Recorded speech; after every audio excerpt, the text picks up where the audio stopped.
I was a typical college student, university student, did well in high school, was excited to go to university. After the first year, I actually applied to be a resident assistant and fortunately was successful. So I was taking 5 courses, full-time load.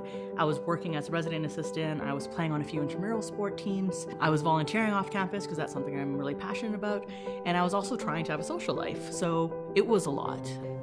I just got to a point where I was so overwhelmed and I literally didn't know what to do. I'm almost getting emotional because you sit there and you're like, I have so much on my plate, but I'm not doing anything completely.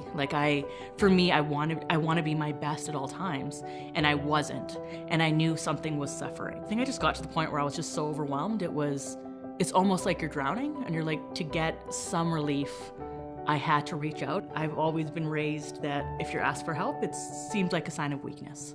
And so for me, it was really difficult to say this is too much for me. I think society kind of perpetuates that you should be able to do everything you can, especially in society now with technology. And we know there's resources, but it's almost like accessing those resources sometimes there's a stigma attached to it. Once I was sitting there and I was realizing, you know what, I know what my priorities are, and I need to talk to somebody out loud about it.